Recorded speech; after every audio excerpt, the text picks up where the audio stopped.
એમાં સૌપ્રથમ ઉદાહરણ નંબર 4.5 એની આપણે વાત કરશું. એમાં રકમ છે તમને આપેલી છે. શું કીધું છે? જો રકમ છે વાંચીશું બરાબર ધ્યાન રાખજો.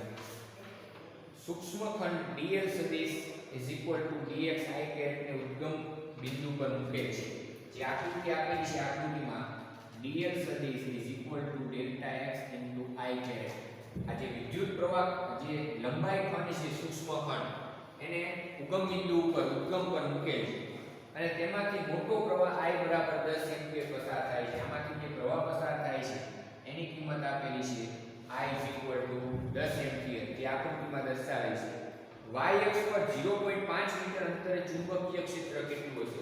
y અક્ષ પર 0.5 સેન્ટીમીટર એને આપણે r કહીશું. તો એ આ અંતરે ચુંબકીય ક્ષેત્ર છે કેટલું હશે કહેવાનું છે. ડેલ્ટા x બરાબર 1 સેન્ટીમીટર લેવાનું છે. ડેલ્ટા x 1 સેન્ટીમીટર એટલે 0.10 ની -2 મીટર થશે. તો આ જે છે આપણે બાયો સાવર્ટ જે નિયમ છે એ સૂત્ર છે નો ઉપયોગ કરશું. કે અહીં બાયો સાવર્ટના નિયમ અનુસાર બિંદુ P પાસે ચુંબકીય ક્ષેત્ર બિંદુ P પાસે ચુંબકીય ક્ષેત્ર છે કેટલું થશે? તો એ થશે dB μ0/4 pi idl છેદમાં શું થશે? idl ના છેદમાં r² sin θ. આવું એક સૂત્ર છે આપણે.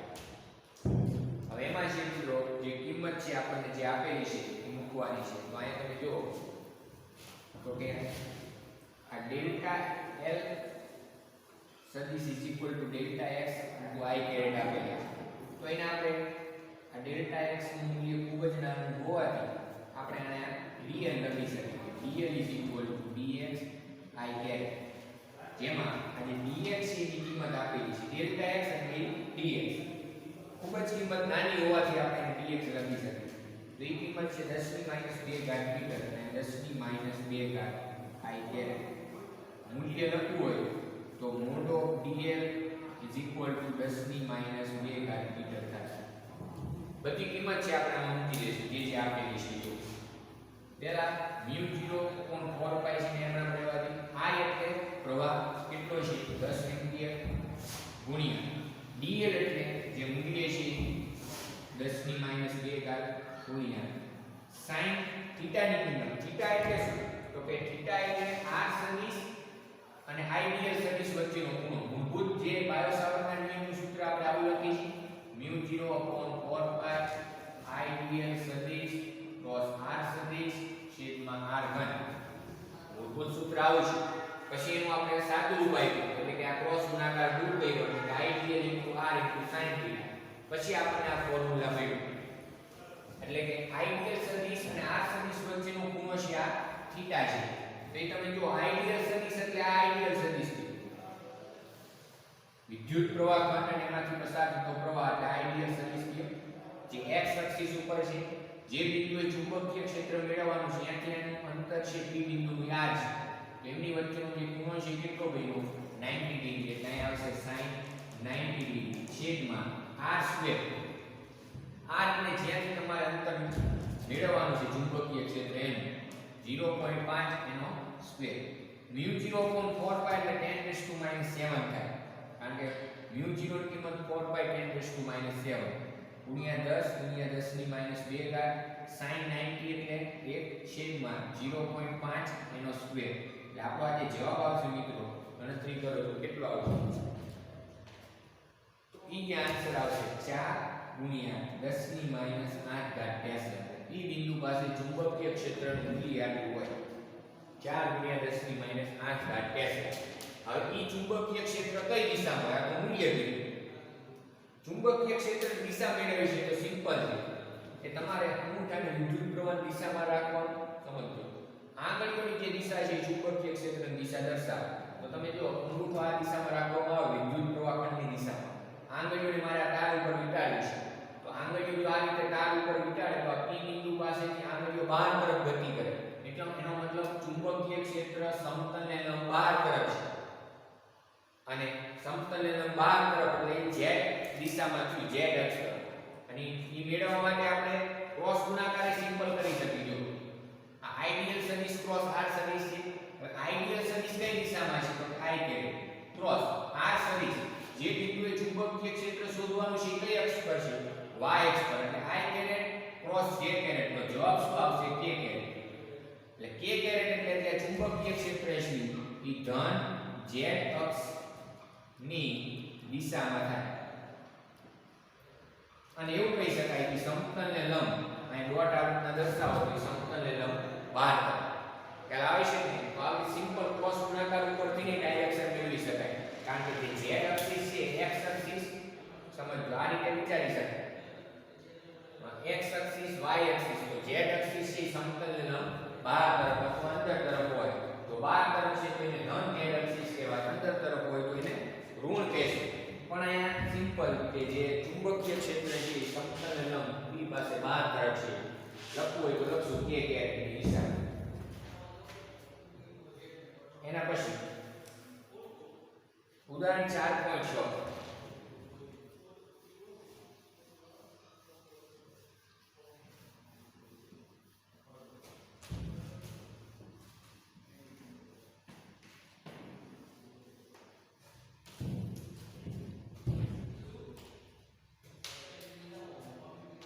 ઉદાહરણ નંબર 4.6 એમાં જો તમને બે આકૃતિ આપેલી છે a અને b તો જે a આકૃતિ છે પેલા આપણે જોઈશું a આકૃતિ આપેલી છે આ રીતે એમાંથી જે પ્રવાહ પસાર થાય છે પ્રવાહની દિશા દર્શાવી છે એના પછી b આકૃતિ છે તમને આપેલી છે આ સમજો એમાંથી જે પ્રવાહ પસાર થાય છે પ્રવાહની જે દિશા છે આપણને અહીંયા દર્શાવી આ સમજો તમને જે છે શું કીધું છે તો કે આકૃતિ a માં દર્શાવ્યા મુજબ 12 એમ્પિયર વિદ્યુત પ્રવાહ ધારિત સીધા તારને 2 સેન્ટીમીટર ત્રિજ્યાના અર્ધવર્તુળાકાર ચાપમાં વાળ્યો છે એટલે કે આ જે અર્ધવર્તુળ છે એમાં કેન્દ્ર થશે એટલે કે એની જે ત્રિજ્યા છે એ r બરાબર કેટલી થશે તો કે 2 સેન્ટીમીટર r બરાબર 2 સેન્ટીમીટર ત્રિજ્યાનો અર્ધવર્તુળાકાર ચાપ છે એમાં એક તાર છે એને સીધા તારને વાળવામાં આવ્યો છે અને એમાંથી I બરાબર 12 એમ્પિયર પ્રવાહ છે પસાર થાય છે I બરાબર 12 એમ્પિયર વિદ્યુત પ્રવાહ એ આકૃતિમાં પસાર થાય છે દર્શાવે છે ધારો કે ચાપના કેન્દ્ર પર ચુંબકીય ક્ષેત્ર B સદિશ છે ચાપના કેન્દ્ર પર ચાપનું કેન્દ્ર એટલે આ O બિંદુ છે અહીંયા ચુંબકીય ક્ષેત્ર છે B સદિશ છે તો પહેલું તમને શું કીધું છે કે સીધા વિભાગો વડે ઉદ્ભવતું ચુંબકીય ક્ષેત્ર કેટલું હશે એમાં આપણે ગણવાનું છે સીધા વિભાગો એટલે કયા તો કે આ તાર જો આ જે ભાગ છે આ ભાગમાંથી ને આટલો પ્રવાહ અંદરથી પસાર થાય છે તો એના કારણે આ જે O બિંદુ છે અહીંયા ચુંબકીય ક્ષેત્ર કેટલું હશે કારણ કે આ કેન્દ્રથી હકીકતમાં આખું વર્તુળ છે પણ એનો અર્ધવર્તુળાકાર ભાગ જ દર્શાવ્યો છે અર્ધવર્તુળાકાર ચાપ જ દર્શાવ્યો છે એટલે આ જે કેન્દ્ર છે એના પર આ જે સીધા વિભાગો છે એના દ્વારા કેટલું ચુંબકીય ક્ષેત્ર ઉત્પન્ન થાય કહેવાનું છે તો જે બાયો સાવર્ટનો નિયમ છે એ અનુસાર આપણું જે સૂત્ર છે μ0.4π I real સદિશ ક્રોસ r સદિશ છેદમાં r ઘન પછી સૂત્ર લખ્યું છે μ0.4π I real sin θ છેદમાં r સ્ક્વેર જ્યાં θ એટલે શું તો કે θ એટલે આઈડિયલ સદિશ અને r સદિશ વચ્ચેનો ખૂણો ત્યારે આપણે કીધું હતું તમને જ્યારે આપણે બાયો સાવર્ટના નિયમની ચર્ચા કરી હતી ત્યારે કે જ્યારે બિંદુ તાર પર હોય કે તારની અક્ષ પર હોય એટલે તારની અક્ષ જે દિશામાં બિંદુ હોય તો અહીંયા ચુંબકીય ક્ષેત્ર હંમેશા શૂન્ય થાય કારણ કે θ છે 0 ડિગ્રી હશે તો અહીંયા એવું છે આ જે O બિંદુ છે તમે જોઈ તાર પર જ કહેવાય કારણ કે તારની દિશામાં છે તો એના માટે આઈડિયલ સદિશ ને r સદિશ વચ્ચેનો ખૂણો કેવો થાય 0 એટલા માટે અહીં ચુંબકીય ક્ષેત્ર છે કેવું થશે શૂન્ય જો આ દાખલો સમજવાનો છે કે તમને પહેલામાં પૂછ્યું છે કે આ સીધા વિભાગો વડે ઉદ્ભવતું ચુંબકીય ક્ષેત્ર O બિંદુ પાસે કેવું થાય શૂન્ય એ લખવાનું કે સીધા વિભાગો વડે ઉદ્ભવતું ચુંબકીય ક્ષેત્ર કેવું થશે તો કે શૂન્ય હવે આ અર્ધવર્તુળાકાર ચાપના કારણે મળતા B કરતા વર્તુળાકાર ગાળા વડે મળતું ચુંબકીય કઈ રીતે જુદું પડે છે અને કઈ રીતે મળતું આવે છે એની ચર્ચા કરવાની છે. પછી તમને એવું કીધું છે કે આકૃતિમાં સમજો આકૃતિ જે સી માં આકૃતિ સી પ્રશ્ન તમને એવો પૂછ્યો છે કે આકૃતિ 4.13b માં દર્શાવ્યા મુજબ આકૃતિ A છે અને આ B છે. B માં દર્શાવ્યા મુજબ શું કીધું છે કે આ તારને કેટલી ત્રિજ્યાના પરંતુ વિરુદ્ધ દિશામાં અર્ધવર્તુળાકાર ચાપમાં વાળવામાં આવે તો તમારો જવાબ છે શું હશે? હવે અહીંયા વસ્તુ છે ખાસ સમજવાની છે કે અર્ધવર્તુળાકાર ચાપ હોય, અર્ધવર્તુળાકાર ચાપ છે તો એના કારણે ત્યાં ચુંબકીય ક્ષેત્ર મળે છે અને માની લો કે આ વર્તુળાકાર ચાપ હોય એના કારણે જે ચુંબકીય ક્ષેત્ર મળતું હોય એ બેમાં ડિફરન્સ શું હોય? તો એક સીધો ડિફરન્સ એ છે કે જે વર્તુળાકાર ચાપના કારણે જે ચુંબકીય ક્ષેત્ર મળશે સિમ્પલ એના કરતાં અડધું ચુંબકીય ક્ષેત્ર અર્ધવર્તુળાકાર ચાપના કારણે મળે. ખ્યાલ આવે છે કે પણ પ્રશ્ન એ થાય કે કેટલું ચુંબકીય ક્ષેત્ર મળશે? અર્ધવર્તુળાકાર ચાપ છે એના કારણે કેટલું ચુંબકીય ક્ષેત્ર આપણને મળશે? તો એના માટેનું જે સૂત્ર છે કે B = μ0 ni છેદમાં 2r. આવું એક સૂત્ર આપણે લખીશું μ0 ni/2r. આપણે વર્તુળાકાર લૂપના કારણે વર્તુળાકાર રિંગના કારણે આ ચુંબકીય ક્ષેત્ર છે એનું સૂત્ર લખીશું. સમજજો બરાબર. હવે જો અહીંયા અર્ધવર્તુળાકાર ભાગ છે, સમજો અર્ધવર્તુળાકાર ભાગ છે તો એમાં આંટાની સંખ્યા આપણને ખબર નથી. એટલા માટે જો વર્તુળાકાર ચાપ હોય સિંગલ તો એમાં આંટાની સંખ્યા n બરાબર 1 હોય તો આ સૂત્ર થાય B = μ0 I/2r. સમજો તો આ જે સૂત્ર છે આ પ્રમાણે મળે. હવે આપણે અહીંયા ત્રિરાશિ છે મૂકવાની છે. કઈ રીતે કે વર્તુળાકાર ચાપ હોય, સમજો જો આ સંપૂર્ણ વર્તુળાકાર ચાપ હોય તો ત્યાં ચાપ જે છે એની લંબાઈની આપણે વાત કરવી છે. સમજો એટલે કે આ જે અંતર છે એની આપણે વાત કરવી છે તો ત્યાં એક સિમ્પલ ખૂણો બરાબર ચાપના છેદમાં ત્રિજ્યા સૂત્રનો ઉપયોગ કરશું. ખૂણો ચાપ છેદમાં ત્રિજ્યા. જો એક હું આકૃતિ તમને અહીંયા દર્શાવી છે એ હું દોરું છું એમાં બરાબર ધ્યાન આપજો. એના ઉપરથી આ પ્રશ્ન એકદમ ઈઝી થઈ જાય છે.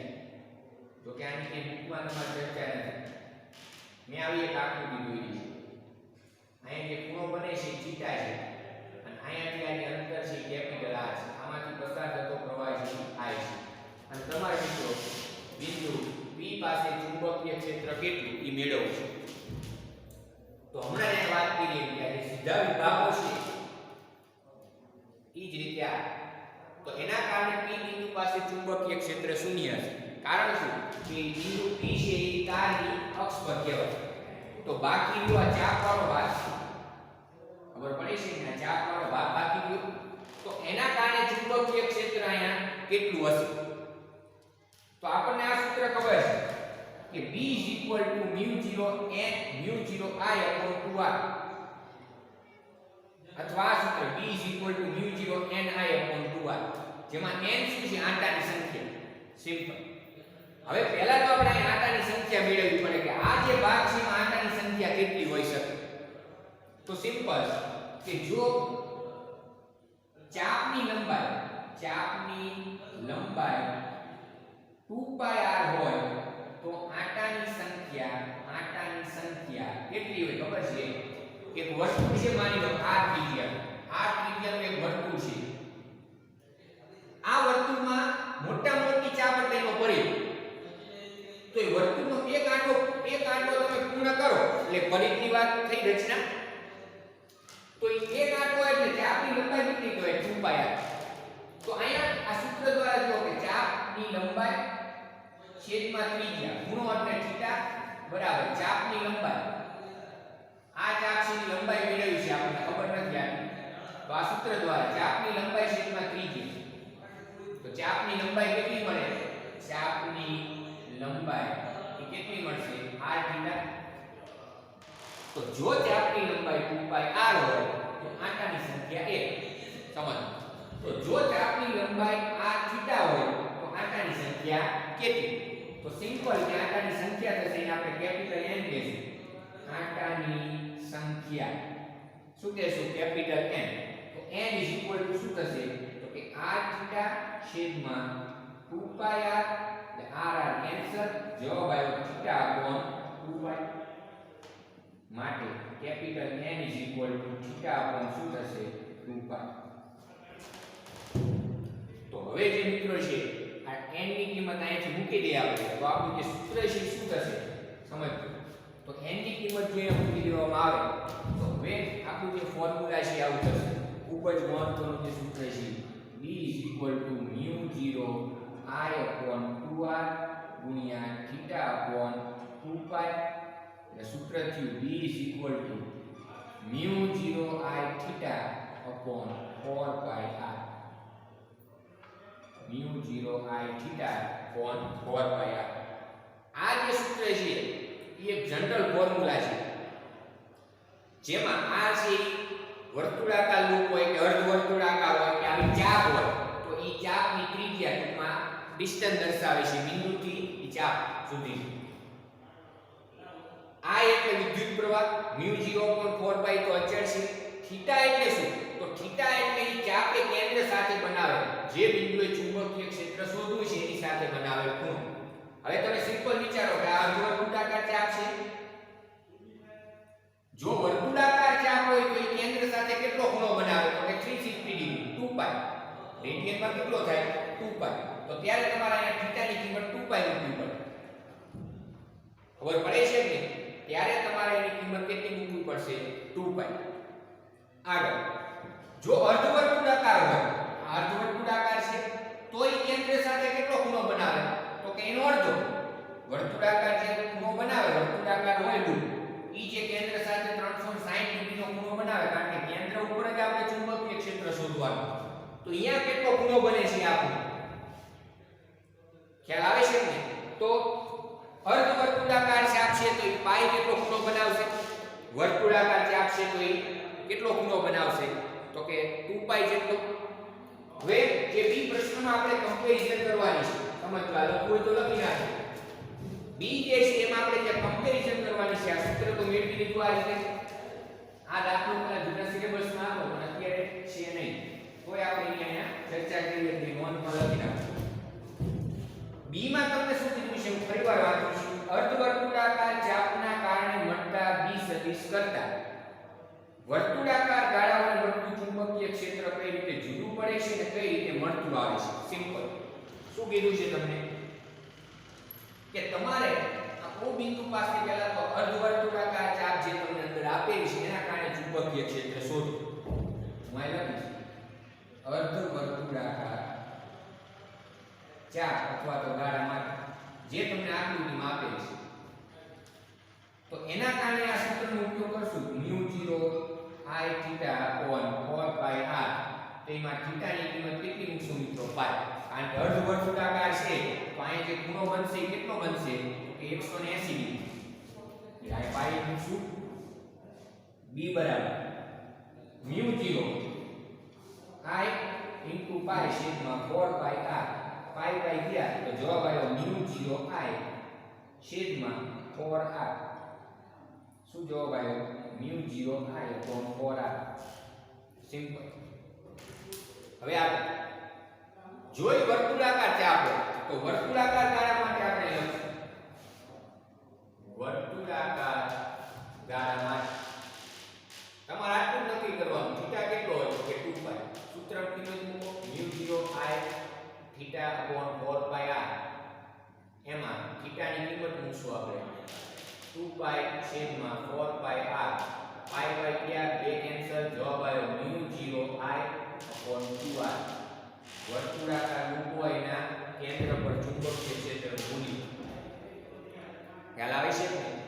તો આના બંનેની કમ્પેરીઝન કરતા એવું કહી શકાય કે વર્તુળાકાર ગાળા માટે જે ચુંબકીય ક્ષેત્ર મળે છે કેન્દ્ર પર એના કરતા અડધું ચુંબકીય ક્ષેત્ર અર્ધવર્તુળાકાર ગાળાના કારણે મળે. ખ્યાલ આવે છે કે અને એનું મૂલ્ય આમાં દર્શાવેલું છે કે આમ સમતલને લંબરૂપે અંદરની તરફ 1.9 × 10⁻⁴ ટેસ્લા હોય. હવે તમારે હોમવર્કમાં વસ્તુ શું કરવાની કે આમાં કિંમત મૂકવાની. i ની કિંમત જે આપેલી છે r એટલે ત્રિજ્યા કેટલી આપેલી છે 2 સેન્ટીમીટર. એ બે કિંમત મૂકી આની ગણતરી કરવી. આ જે જવાબ છે એના કરતા ડબલ આવશે. આટલું યાદ રાખો. ખબર પડે છે? કારણ કે જે વર્તુળાકાર ગાળા માટે ચુંબકીય ક્ષેત્ર હોય એના કરતા અડધું ચુંબકીય ક્ષેત્ર અર્ધવર્તુળાકાર ગાળાના કારણે કેન્દ્ર પર હશે. ત્રીજો જે પ્રશ્ન કર્યો છે સમજ. હવે હું અહીં દિશા દર્શાવી કે આ જે છે b સદિશ b તો તમને મળ્યું μ0I/4I અર્ધવર્તુળાકાર ચાપના કારણે ચુંબકીય ક્ષેત્ર. એ કઈ દિશામાં? તો એ દિશા દર્શાવવા માટે હું શું કરીશ કે આંગળીઓને તમારે પ્રવાહની દિશામાં વાળવાની. આંગળીઓ આ રીતે વળાશે કારણ કે પ્રવાહ આમ જાય છે. તો અંગૂઠો છે સમતલને લંબ અંદર તરફ છે. તો જો એ સમતલને લંબ અંદર તરફ હોય તો આ દિશા શું હોય? ક્રોસ દ્વારા. ખબર પડે છે કે આ જ આકૃતિને ઉલટી કરી નાખી. તો હવે ચુંબકીય ક્ષેત્ર બિંદુ O પાસે કેવું હોય? તો આના કારણે તો 0 જ રહેશે. સીધા જે વિભાગો છે એના કારણે આની વાત કરવાની. સમજ કે આ અર્ધવર્તુળાકાર ભાગ છે એના કારણે O બિંદુ પાસે ચુંબકીય ક્ષેત્ર કેટલું હોય અને કઈ દિશામાં કેટલું હોય? તો આ પ્રમાણે કેટલા મૂલ્યનું હશે બિંદુ O પાસે ચુંબકીય ક્ષેત્ર? તો એ તો આટલું જે આપણે મેળવ્યું છે μ0I/4I. એ તો આટલું ખ્યાલ આવે છે ને? બિંદુ O પાસે ચુંબકીય ક્ષેત્રનું મૂલ્ય આટલું. હવે દિશા કઈ હોય? તો એ દિશા મેળવવા માટે આંગળીને વાળવાની. વિદ્યુત પ્રવાહની દિશામાં પ્રવાહ દિશામાં જાય છે એટલે આંગળીની તરફ વળે. અંગૂઠાની જે દિશા હોય ચુંબકીય ક્ષેત્ર દર્શાવે. જો O બિંદુ પાસે અંગૂઠો કઈ તરફ રહેશે? તો કે સમતલને લંબ બહાર તરફ. જો એ સમતલને લંબ બહાર તરફ હોય તો અહીં જે ચુંબકીય ક્ષેત્ર છે એ આ રીતે ડોટ દ્વારા દર્શાવો. અહીંયા જે ચુંબકીય ક્ષેત્ર છે સમતલને લંબ બહાર તરફ હોય. અહીંયા ચુંબકીય ક્ષેત્ર છે એ સમતલને લંબ અંદર તરફ હોય. બેયના મૂલ્યો તો કેવા હોય? એક સરખા. और परेश બંનેના મૂલ્ય છે કેવા છે? એક સરખા. એના પછી ઉદાહરણ નંબર 4.7 જો એ સાતમું ઉદાહરણ છે તમને આપેલું છે. એમાં શું ચર્ચા છે? જો સાતમા ઉદાહરણમાં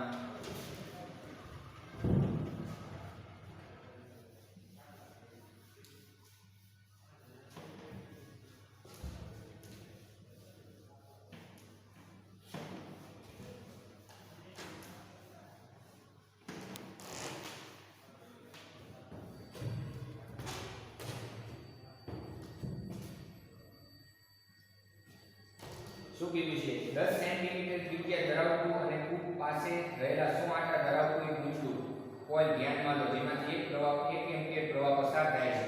આ મૂંછડાના કેન્દ્ર પર ચુંબકીય ક્ષેત્રનું મૂલ્ય શોધો. એકદમ સિમ્પલ છે કે એક લૂપ છે જેની ત્રિજ્યા છે આપેલી છે. કેટલી? તો કે 10 સેન્ટીમીટર. r ની કિંમત છે 10 સેન્ટીમીટર એટલે 0.1 મીટર. આગળ આંટાની સંખ્યા આપી દીધી છે કેપિટલ M. આંટાની સંખ્યા કેટલી છે? 100. એમાંથી પસાર થતો જે પ્રવાહ છે આપેલો છે I ની કિંમત છે 1 એમ્પિયર. એટલે જે પ્રવાહ છે કેટલો આપેલો છે? 1 એમ્પિયર. 1 એમ્પિયર છે એ પ્રવાહ પસાર થાય છે. તો મૂંછડાના કેન્દ્ર પર ચુંબકીય ક્ષેત્ર કઈ થેલી ઉપર? આપણે ભણી ગયા વિદ્યુત પ્રવાહધારી જે મૂંછડું છે એ પ્રવાહ ગાળાના કારણે કેન્દ્ર પર ચુંબકીય ક્ષેત્રનું સૂત્ર વિદ્યુત પ્રવાહધારી પ્રવાહ ગાળાને કારણે અથવા તો પ્રવાહ ગાળો કહેવાય. બીજું નામ શું કહેવાય? રિંગના કારણે અથવા તો લૂપના કારણે. બધા નામ યાદ રાખો. એના કારણે કેન્દ્ર પર ચુંબકીય ક્ષેત્ર નું મૂલ્ય વિદ્યુત પ્રવાહધારી ગાળાના કારણે વિદ્યુત પ્રવાહ ગાળાના કારણે અથવા લૂપના કારણે અથવા રિંગના કારણે કેન્દ્ર પર ચુંબકીય ક્ષેત્રનું સૂત્ર શું છે? તો કે B = μ0 Ni/2r. આવું સૂત્ર છે. આમાં કિંમત મૂકવાની છે.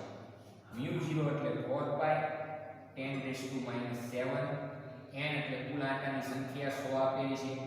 I એટલે 1 એમ્પિયર પ્રવાહ, r એટલે અને એની જે ત્રિજ્યા છે 10 સેન્ટીમીટર એટલે 0.1 મીટર. તો આનું કેલ્ક્યુલેશન કરશો કેટલો જવાબ આવે છે? એનો જવાબ આવશે 2 પાઈ * 10⁻⁴ ટેસ્લા. 2 પાઈ 10⁻⁴ ટેસ્લા. તો આપણો આન્સર થયો b બરાબર 2 પાઈ 10⁻⁴ ટેસ્લા. આ લખો પણ ચાલે અથવા તો આ પાઈ ની કિંમત મૂકો 3.14 ગુણ્યા 2 એટલે 6.28 ગુણ્યા 10⁻⁴ ટેસ્લા. આ લખી નાખો જવાબ તો હોય ચાલે. દાખલો એકદમ સિમ્પલ છે. સૂત્ર આવડવું જોઈએ μ/2 એના ઉપરથી કેન્દ્ર પર ચુંબકીય ક્ષેત્ર કેટલું એ શોધી શકો.